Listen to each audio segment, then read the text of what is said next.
Hey everyone, this is Nick Clark. I'm the host for Play Hard and Love Big Radio. Thank you for chiming into our episode today.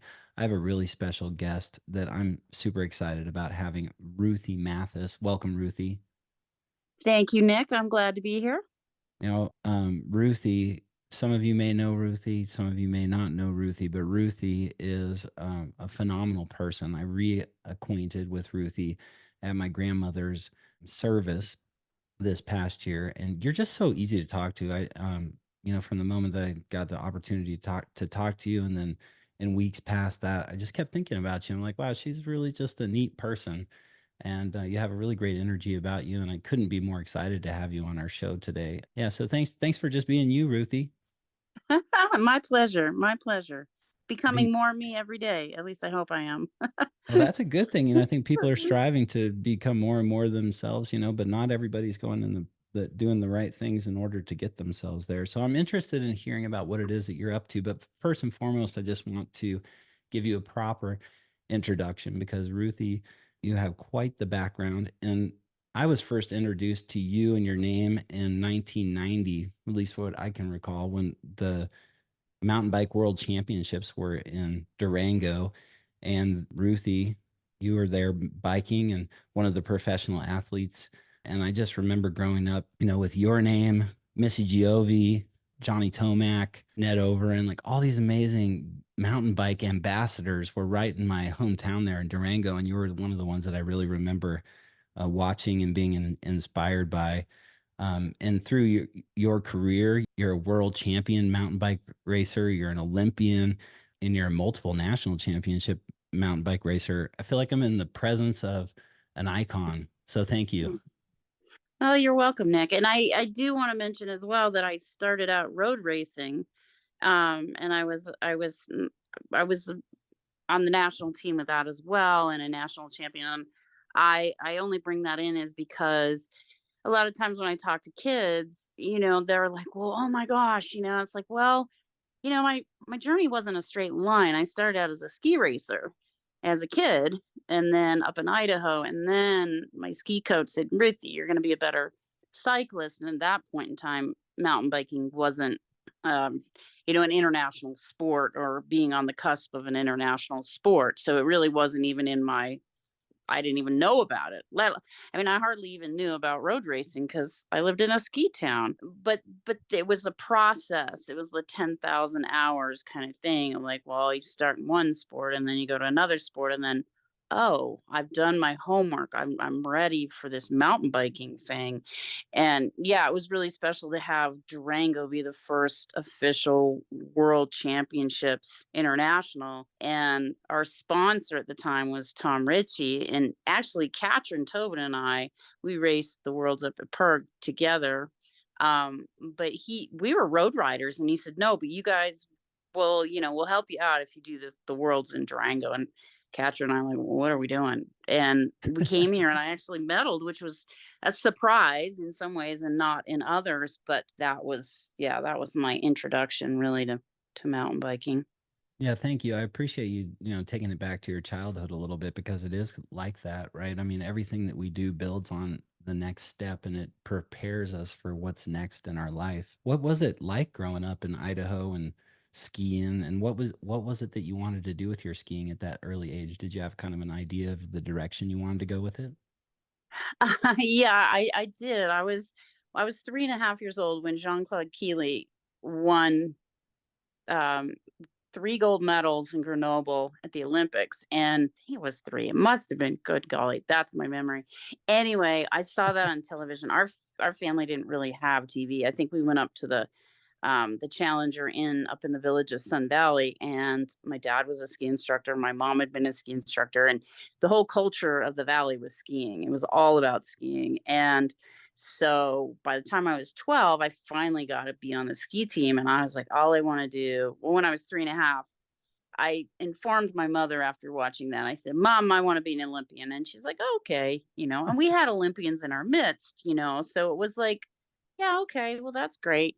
Um, but yeah, mom was my super supporter for sure. But yeah, it was just something that I came up with. And then it was like this thing that was driving me to be an Olympian. And I just, when skiing didn't, I honestly, I think I would have been a better Nordic skier, although I don't know if I would have reached that high of a level. But when I got into cycling, because my ski coach said, "Hey, you're going to be better at this," then it was like, okay, I found my sport. But then when I didn't make the Olympic team road cycling, I was really disappointed. And that's when mountain biking, they weren't in the Olympics. And I just said, okay, well, I got to give up on that dream, but I'll still keep, racing because I love mountain biking. I love being on the trails. I love being away from the cars. I love going around the world. I mean, it was huge. So that's how I ended up being an Olympian in mountain biking. It was a process of, like I said, I mean, I gave up that dream because mountain biking until 1996 wasn't in the Olympics. And I missed the first Olympic team. I made the second one in 2000 in Sydney. I made it.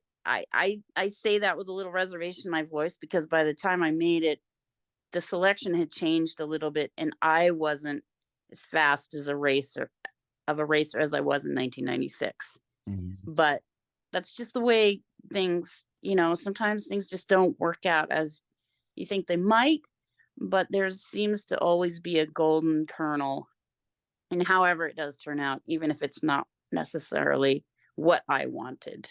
If that makes sense. Yeah, that makes sense. And what would you say was the golden kernel that, I mean, obviously the golden kernel is that you got to be an Olympian and you were in the Olympics and whatnot, but what would you say your biggest takeaway was from that experience of training and preparing and going to the Olympics and being an Olympian? I think part of it was the golden kernel was being able to sit in the stands with my cycling coach, Stephane Girard. He was a French coach, but he was just such a balanced coach. He was really great, and we're sitting there, and he loved track, and so, and please forgive me because I don't remember the woman's name at this moment. Um, but we were able, as Olympians, we were able to get tickets to certain events if the seats were open. So we went into the track stadium, and I always loved track and field. I mean, I ran cross country in high school a little bit, and we didn't have a track, but I loved running. Anyway, so we're sitting there, and the woman from Australia, which it was kind of controversial, she's an Aboriginal woman, and I don't know the whole story behind it, but she was the 800-meter runner, and she won the gold. Mm. And we were there for that, and I just turned to Stefan, I go, "Wow, it really is about the journey and not the destination." And I mean, how many times have many of us heard that saying, right?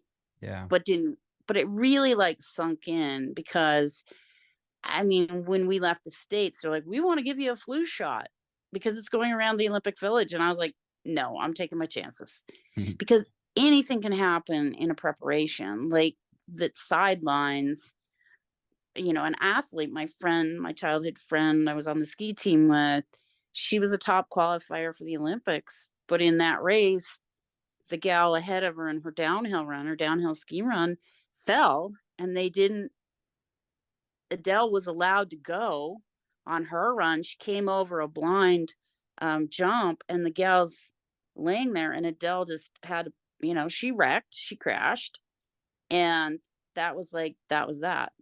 So you just kinda never know what is in store, and it's always like, "Well, how can I just do the best that I can do, not knowing?" I prepare as best I can, and then, in a way, there are things we just cannot control. Right, exactly. Well, and speaking of preparation, if you just take a moment and look back at your training and whatnot, what was the training like for you? Did it get to the place where it was more like the races and the amount of races that you were doing were actually kind of the training for the next race? Yes, and especially as I got older, because when I was younger, I could do a lot more volume. Although now I think people are much, much smarter about their training, and now people are figuring out or finding out, right, that high-end quality is worth a whole ton of quantity. I mean, you Mm. gotta do quantity, but quantity can come over the years as well, and especially as an athlete ages, I think it's that critical thing of being able to go very, very fast or very intensely, and I'm not into what they're doing now and the watt meters and all that. And I will say, we had heart rate monitors, but there was a misunderstanding about those heart rate monitors, at least in the coaching, some of the coaching that I was involved with, I'll say, because you're listening, but then there was a part of me inside that I knew, like in my preparation for the 96 Olympics, I was like, I don't think this training is really exactly what I need. Mm. And at the time, I was like, I was caught between having a coach saying, do this, this, and this. And this isn't Stefan. He wasn't my coach at the time.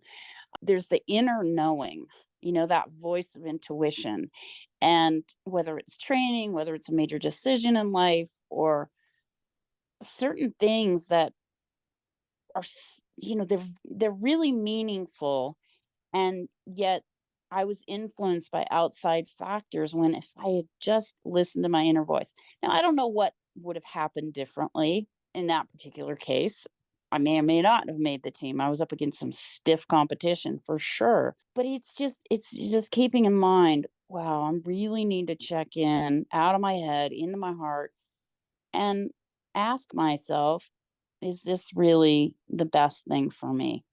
And I think right now there's so much information in the world, and there's so much coming in that it can get kind of cloudy. At least for me, I get overwhelmed, and I'm not on social media. I don't engage with social media. I did in the beginning, and I was like, I'm so grateful my career did not involve social media.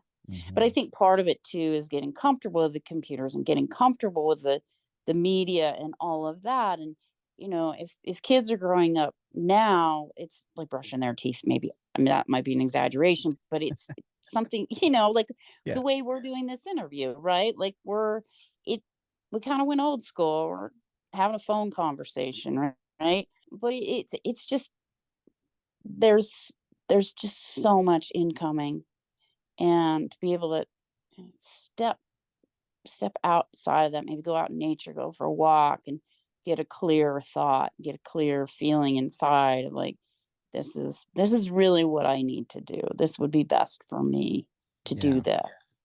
I mean, I'm so glad that you're talking about this. That's the way that I feel. I mean, we run a business remotely and we do rely on a lot on technology, but what I know intuitively is that the technology isn't providing me with this life-filling energy, and especially if I'm on it too much and there's not enough balance with it. I guess like probably like a lot of things, with anything about there's balance, but what I notice is that the energy really gets sucked out of me. Like I become more in my head and less in my heart, like you're speaking to. And Hmm. you and I are athletes. I grew up playing soccer, played soccer all the way through college and whatnot, and ride mountain bikes and I ski and I do all the things. And when I'm doing those things and I am connected to my body, I start to trust my gut intuitively. I feel like I'm a lot more tuned in, and that's my hope is that more and more people can do that. You don't have to be a professional athlete. You don't have to do anything crazy, but like get into your body. And I feel like there's a lot more possibility for people when they're in their body.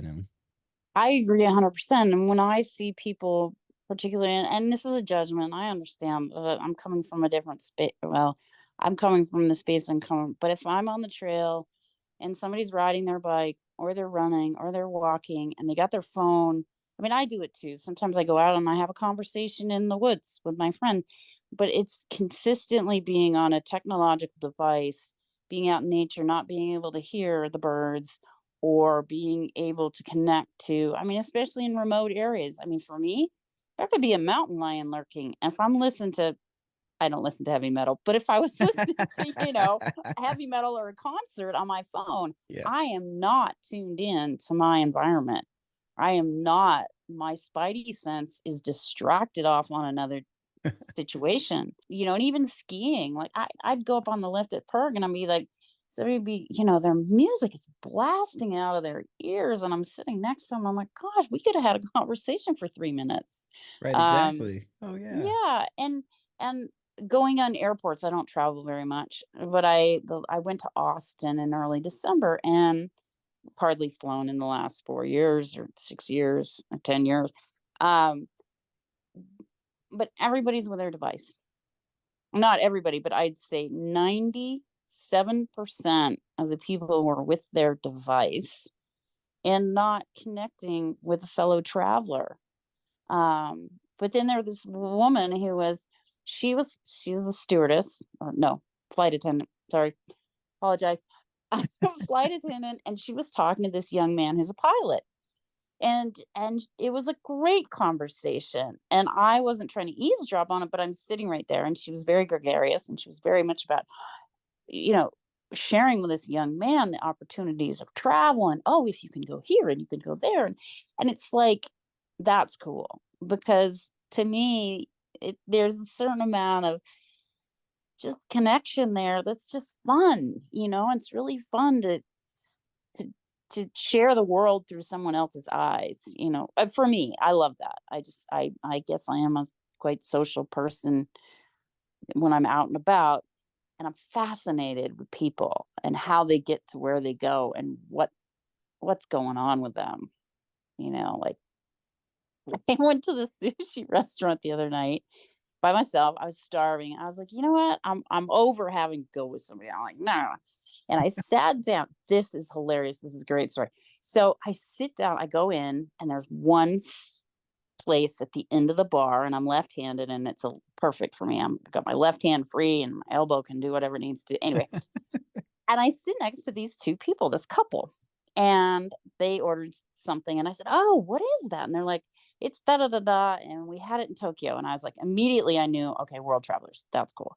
And somehow we just spark into this conversation, and then the gal says to me, she goes, "Oh, do you know so and so?" And I said, "Well, yeah, I bike raced with her." Hmm. And they were neighbors in Atlanta. And then, so like 6 degrees of separation. Here I'm sitting next to two people in Durango, Colorado, who lived all over the world because the husband had worked for Coca Cola. Hmm. My former US national teammate was their back. They were neighbors, like alley to alley or something like that. They shared backyards. I mean, I thought that was pretty cool. I was like, That's awesome. who knew? Yeah. Yeah. Like, and then they're like, "Oh, we got to get a hold of her." I said, "Yeah, we do. That would be hilarious to call up and be like, hey, guess what?" So, but yeah, that just comes out of being able to converse, right? Conversation and feeling comfortable about communicating. If you were with your head on your phone in that moment, or just not wanting to have a conversation, you never would have made that connection. It's like the ability for us to connect through the internet has actually taken away from our ability as a humanity to connect on a Hmm. deeper level, person to person. At least that's what I feel Hmm. like. It makes it harder Hmm. for us to make these deeper connections when we're relying more on like social media or email or text messaging or whatnot, and not actually taking the time to get around people and to have conversations. And another Hmm. thing that you said too is like, if you're comfortable in having conversation. And I think that that's another thing that's occurred because of the information age and whatnot, is that not as many people are as comfortable having conversations. It's no different than your mountain biking career, my soccer career, or somebody who wants to get into yoga or do meditation or anything like that. You have to practice it. You have to practice communication. It's not Hmm. necessarily an easy thing, and it doesn't always come easy to everyone, but I think you have to practice it. And then if you get put in a situation, or you're living in a life where you're not practicing it, then it becomes much harder, and it's just not as easy to get as much out of it or to see the value in it. Well, I agree, and there's a big push now for mental health, with the acknowledgement of how important it is to have mental health. And okay, so what does that mean? Like, what's the definite definition of mental health? But without going into the absolute particulars of that, but there's been a couple studies that I have heard of, and I haven't looked into them, but I just like, oh yeah, how heavy users of social media are actually more depressed, and there's an epidemic of young people. Mental well-being is not is as great as it could be. Okay. And I can understand that because in so many ways, because I feel like it's really easy to hide behind, like, you can hear my intonation in my voice, right? So you have a sense of me through that, right? But you Mm, don't see my eyes because we're not on video. We don't have all the cues in our conversation, right? mhm, That we would have if we were sitting in the same room together. Like, would my legs be crossed? Would my arms be crossed? I mean, those are all things like, or you ask a question and I'm uncomfortable with it, and then I shift my body, like maybe I move in a way, and you're like, oh, okay, well, maybe we'll ask that in a different way. You know what I'm saying? There's all these cues that are not being, as you say, practiced and read and understood. And then it actually doesn't feel as rich and as deep of a connection because it isn't. It mhm, cannot be. mhm, And like you said, I mean, it is amazing that I can have these conversations with Warren's mom, who lives 22 hours away up in Canada, right? Like, I think that is so groovy and mhm, so cool. mhm, And that's a very cool part of it, right? So there's a lot of good in it. There's so much good in it. And yet there is something that I do. And as I heard you say, there's something missing. It just doesn't go to that next level of connection. And then the connection is the caring. And for me, it's like, the world, I'll turn on the news and it'll be a tragic shooting or something will have happened. It's just like, how could somebody do that? How could a person do that act against others? I mean, I have a hard enough time with I got a spider, I got to get out of the house, right? I'm like, okay, it's still alive. I got to get outside. I know it may perish in the dark cold, but I'm like, I just cannot smush that spider. I'm like, I don't want to do that, yeah. Um, so it baffles me that, well, I mean, it doesn't, that our our culture is getting so much less human, or so much less, and not even I mean, just caring. There is violence in the natural world. Okay, you watch those native or those nature shows, and there's all kinds of stuff going down, right? You're like, oh my god, I can't believe that tiger killed that, and you're like, well, there's survival and there's predators and such like that. But if we humans are supposed to be more evolved, why are we not caring more for ourselves and for others? It's Mhm. it's a really it's a really sad state of affairs there. Yeah, and I There, mean, you I think said it, and it's true. And then what is the root? And what I like is that we're talking about the root cause of it. Like if you want to change something or shift something, I think there has to be some light shined on the root cause mhm. of an issue. And what I'm hearing you say is like it's becoming a lot more robotic. People are caring less because there's less of this personal connection. That's how I feel about it. I mean, and I feel like, yeah, it's just people are. I was listening to NPR this morning. There was a woman, and she was talking about sexism, racism, the isms, and her take on it. She's an educator in college, and she was talking about the dehumanization of people. And it's like, oh yeah, right? Like, are we as a culture seeing each other as humans, or are we not seeing their full humanness, their fragility, their vulnerability, their because that's what builds true caring and intimacy, right? Is if you have a a connection with someone, where it's like, wow, and it doesn't even have to be anybody, right? Like, it can be somebody that you don't know, but you're just like, wow, that's a human being, and they might be going through some of the tough stuff that I go through, and wow, I can have more compassion for them. But if Yeah. people are not, if they're a photograph on a media account, and they've made up their whole personality there to be accepted, but that's not really them, then they're dehumanizing themselves. They're not even being who they are because they want so badly to be accepted, but they're not even, they're just chopping off their own selves, right? Like, they're not even being themselves. How can W we be safe? How can we feel safe enough to be true, to be open and to be honest, right? How can we build that safety? what about your upbringing do you think had a role or played a role in who you are and the way that you see the world now? It's funny that you asked. One time I'm laughing, but I could have tears in my eyes. I I spent the last 4 years of my life in up in Idaho, really wanting to build a deep connection with my family, a deeper connection than I have. And I feel like I've always been the black sheep of the family, and it's just I don't really fit very well. Is I'm always wanting to dive deeper in the water. I want to go down to the bottom of the ocean and see what's there. I want to get the pearl at the bottom of the Hmm, ocean. And I'm not always the I'm not always great at approaching that conversation within my family. Like, I mean, I feel like I'm having a totally great time talking to you, Nick. It's like, oh, this is easy, you know? yeah. And yet my family, I just struggle with trying to communicate with them. And I just feel like I can't really be me, you know? I mean, within my nuclear family.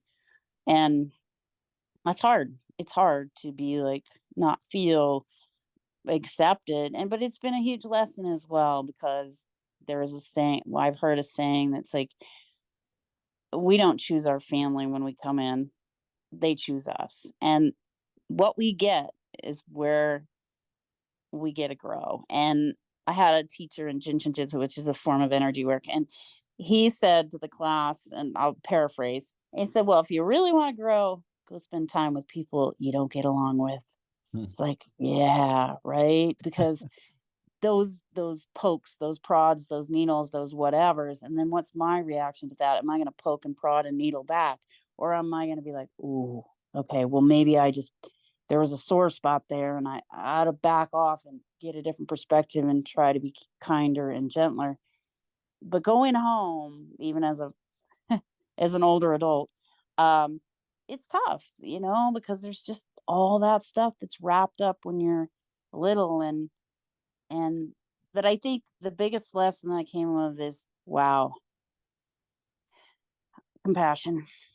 hmm, Because it couldn't have been easy for my parents to, you know, raise 3 kids and on a shoestring and all that kind of thing, and just like what they came together to do work, and they kinda didn't quite know how to do it.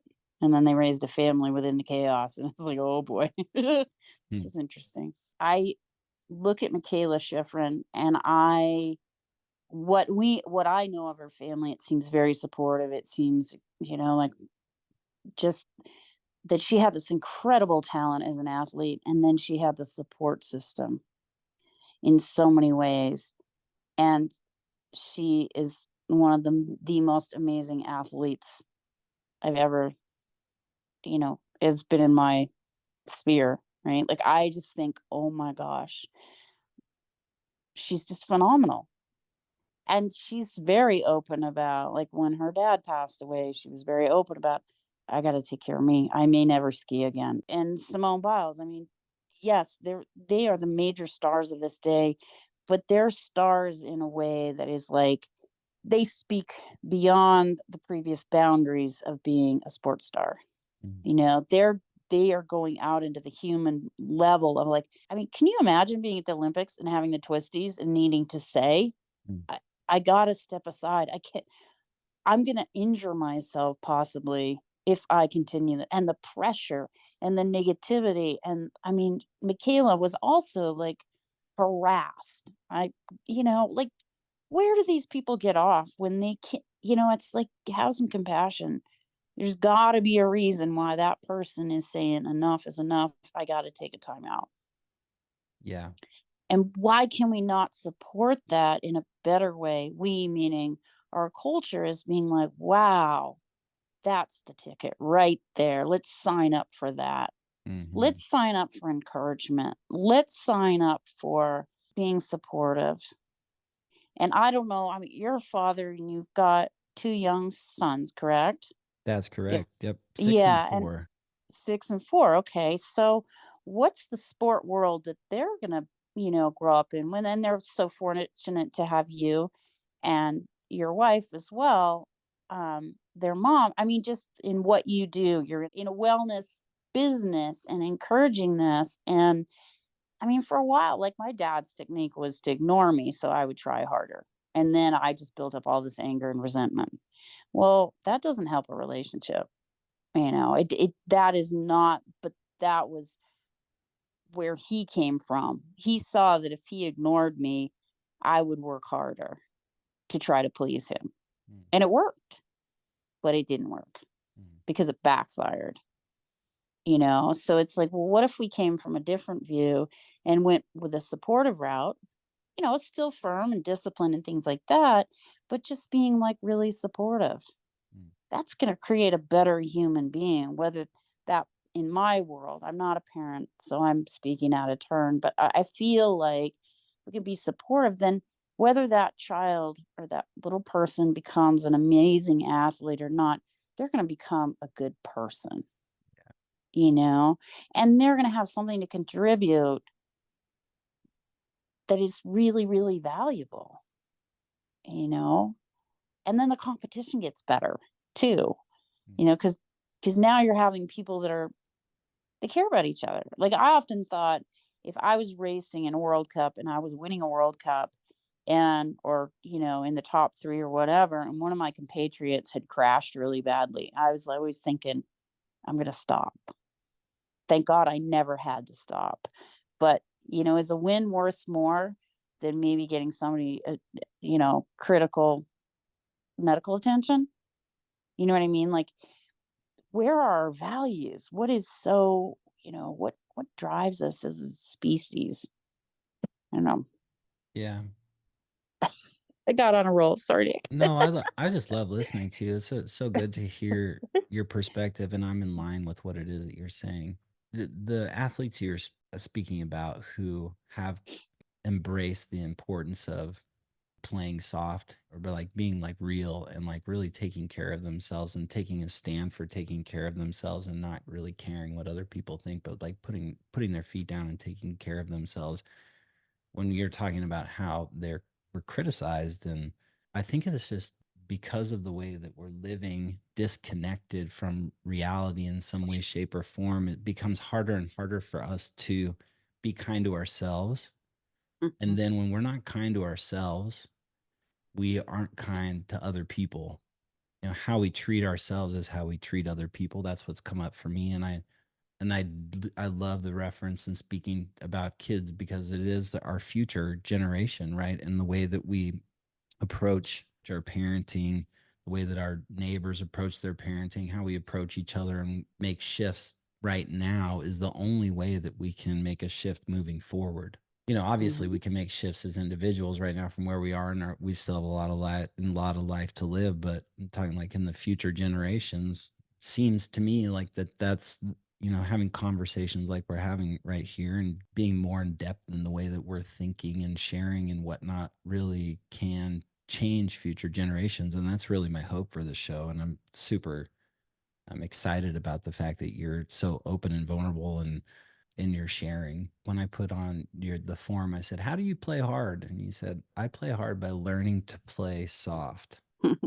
As an athlete, I had a lot of tension, right? So I'd work out my tension, my emotional, mental tension in workouts and things like that.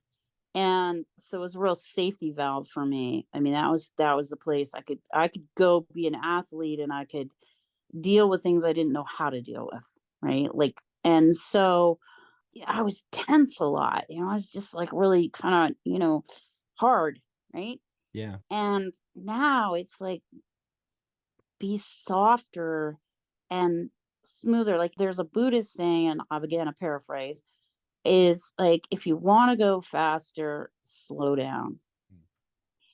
And I think that correlates in being softer, and softer not meaning weaker, but meaning just kinder. Like if I go out and I don't go do hard workouts now, which It would be, I'm like, all right, okay, it's time to step up my game a bit. The better I take care of my body now, to be more active and have fun with it and be like when I go ski, it's like I don't have to ski to it's not it's mental, emotional health. It's also physical health, but it's like go up there and have a good time. And some days it's like, oh my God, the ski's so good.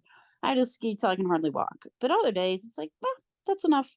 Yeah. Like giving grace to the situation and then not having to monitor everything with a machine, Mm. right? Like like earlier in the conversation, we had heart rate monitors, but we didn't have watt machines and we didn't have all this technology and things to help us be better athletes. I mean, it's a full-time job to just keep track of everything, right? Yeah. Unless you have a coach, but then how many people can afford all that? Anyway, there's just all these layers. But the point, getting back to playing softer, is to be more within the moment of what does it feel like right now? Like, how does this feel? And having fun, like I think anything to get people moving, to have fun. Like I love dancing. I mean, I love partners dancing. I'll dance by myself, but that is what I love. Mm. And I don't do it often because oftentimes the venues are bars and I don't I don't know. There's that whole other culture there, right? So it's Yeah. finding a way to like my dream would be to have a dance studio that's just like every day at 5 o'clock there's a different band or something. Everybody can go and social dance and hang out and you know, just if you want to have a glass of wine, whatever, lemonade, it doesn't but it's not centered around like a bar scene, something Mm. like that, right? And where you feel safe. Do you feel safe to just go up to some as a woman, ask a guy to dance and not have it be a hit, but just be, "Hey, I like the way you dance. Will you dance with me?" and Mm. call it good, Mm. you know? I had a great experience in Idaho. There was a dance teacher up there, and he grew up he's only in his young 20s, phenomenal dancer in many different salsa and all kinds of different forms, and he grew up around dancing, and he's so polite and a fabulous teacher, and I was like, "Man, I wish there was more of that in our culture." And he was really trying to get it going in the Wood River Valley, and it just couldn't get traction, unfortunately, because I was like, "Yeah, that would be really," because there again, you're socializing. You're getting that social and you're getting movement and fun, music. It's pretty great. I mean, I feel like every nursing home should have a rock band, or not, maybe not a rock band, but you know what I mean. That's a great way to uh, say it. But a heavy yeah, let's metal get rock band. bands. Yeah, heavy metal band, right? Let's get some heavy metal in the nursing homes. But That'll keep them that moving. Here we go. I know. Well, Yeah. and that's the thing. Like my mother's an incredible dancer, and I have this friend, Cruz Contreras. He's the leader of the Black Lilies band, and my Mm. mom just loves him, and they have this connection. And there's this one song, 40 Days and 40 Nights. It's about being on the road for 40 days and 40 nights and just going venue to venue and such. And the beat of that, my mom can dance all night long to that, and she loves it. And so we go to his shows, and Cruz, could you please play? Oh yeah, I got it. Mom just gets up and just is so happy. Her whole being changes because she's moving. She's moving her energy. It's so cool. I just think that's groovy. That is groovy. So, Our yoga studio, I think you'd really like it. It's called Spotted Dog Yoga. You can see on my emblem, but we named it hmm after our dog. He's a cattle dog, and he, what Katie and I came up with when we were trying to put together a motto for our studio is play hard and love big. But because what Bandit has taught us and taught us back then and continues to teach us is that if you play hard, then you can really love big, and I think if hmm you get into your body, you go out, you dance, you do yoga, you ski, whatever it is, you play hard, you communicate, you have conversations with people, then it opens up this space of actually like loving big. Part of the reason that made me think of that is because what I wanted to just mention really quick is the power of community, right? Like you're talking about, you'd love to have this a place where people could dance and feel safe and have a glass of wine or a lemonade or whatever, but like come in and dance and feel safe and move and get groovy a little bit, right? Like And in order to do that, I think it requires a level of creating community, and communication and community is important for us. Like we've been talking about, people always bring out the best in us. I find even if it's people doing things that we don't agree about, we can always like take lessons from them and improve ourselves.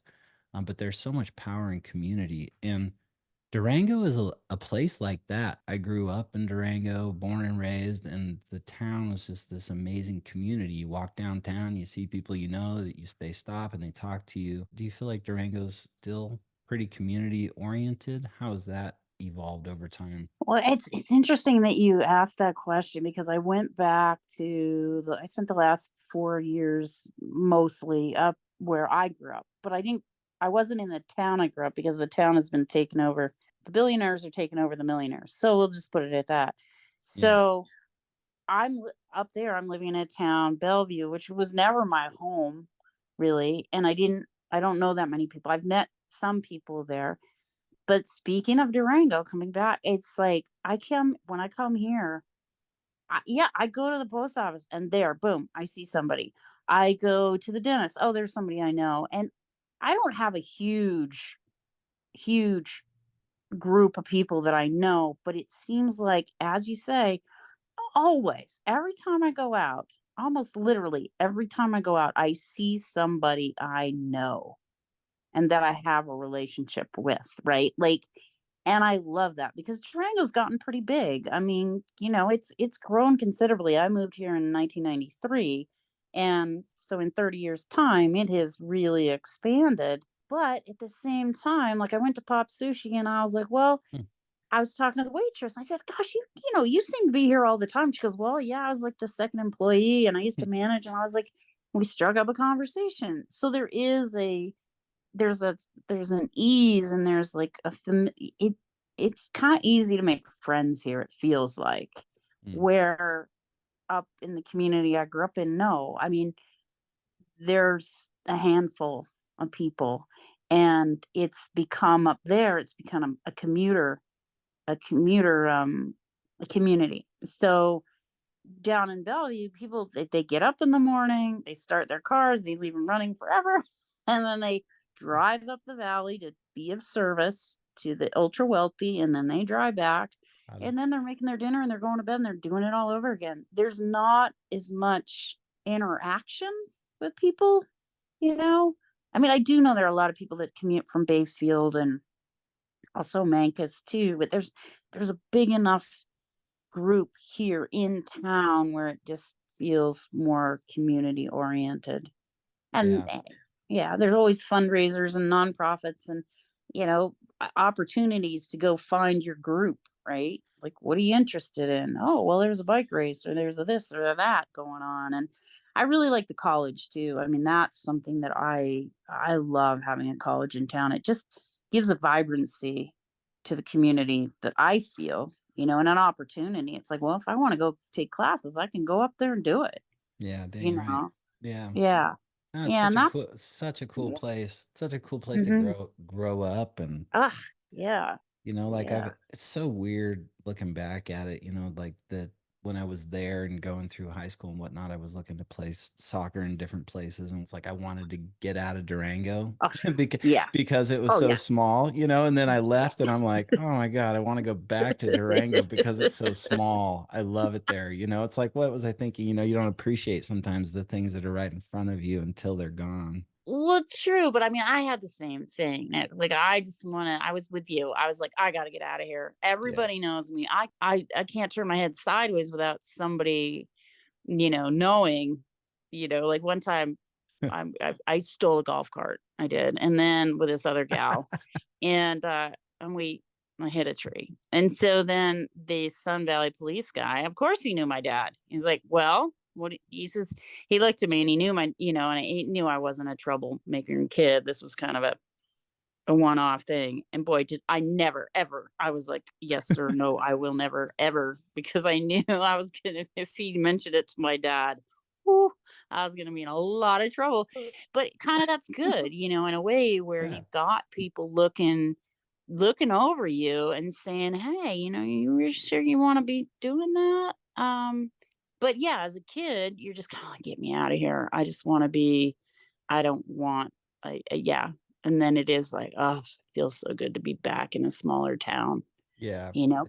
Yeah, But people got your back. They see you. That's so funny. It yeah. reminds me of this story. I'm going to be very respectful of your time, Ruthie. But it reminds me of the story when I was a junior. It was the last day of high school, Durango High School, my junior year, and my buddies and I were. It was lunch. We're gonna go like get Sonic or something. I don't know. And there was these road cones, and we thought it would be super funny to grab one of the big road cones and put it on. I had like this old Saab and it had this sunroof, so I put it in the sunroof, and then I had these soccer cones and I put them in my on my rear view mirrors, and we were driving around, and a policeman pulls us over, right? And I'm like, oh my gosh, what am I doing? And then the guy comes, he talks to me, whatever, and then he goes back to his car, does his thing, comes back, rolls the window down. He's like, Nick, he's like, this is not something that you want to be doing, is it? I'm like, no, I don't want to be doing this. And it's like the last day of junior year. I got economics or something this afternoon, then I'm done. And he's like, yeah,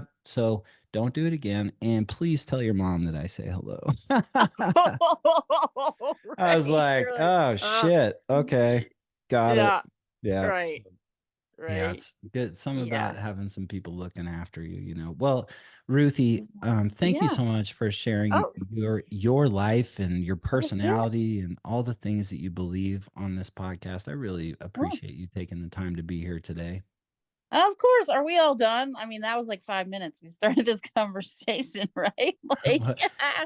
I know But we could go yeah. for a couple more hours, but I Well, we imagine you could. got some other No. stuff to do. Well, I think you yeah, no, so, I no, I appreciate this time, and I it's really great to connect with you, Nick. It is a wonderful community here, and, growing up here, I can only imagine. But, it's still very much that place, I think. I mean, that's from somebody who's only been here for 30 years, but it's my home. I feel much more at home here, and I'm glad to be here. So hopefully, if we could chat again, there's some other topics we didn't get to, but that's okay. And I wish you great success in all that you're doing, and thank you for doing this podcast because I think it's so important. Yeah, thank you. You're welcome. You know, Yeah. I think as enriching as it will be for people that listen to this to hear from you and me, and this has been incredibly enriching for me. Like right now in my life, like presently, I would say that I'm at a point where I'm finding myself overwhelmed with the amount of technology and lack of just human connection, and it's one of those things that I crave more than anything is being able to communicate and be around people and create community. And just speaking with you today has really regrounded me in that, and I'm very excited to reset my schedule to take care of myself and to create opportunities for me to connect with more people, because like we talked about earlier, it's vital for our existence and for the people that are for the young ones that are growing up to see us doing the same thing. So thank you very much, Ruthie. You're welcome. Feed your soul and be good and be healthy. Feed your soul, be good, Feed your be soul. healthy. Ruthie Matthes, you're a stud. Thanks for being on Play Hard and Love Big Radio. Thank you, Nick. Let's talk again soon. All Take right, good care. I would love to do it again soon. Yeah, take care. Enjoy your day.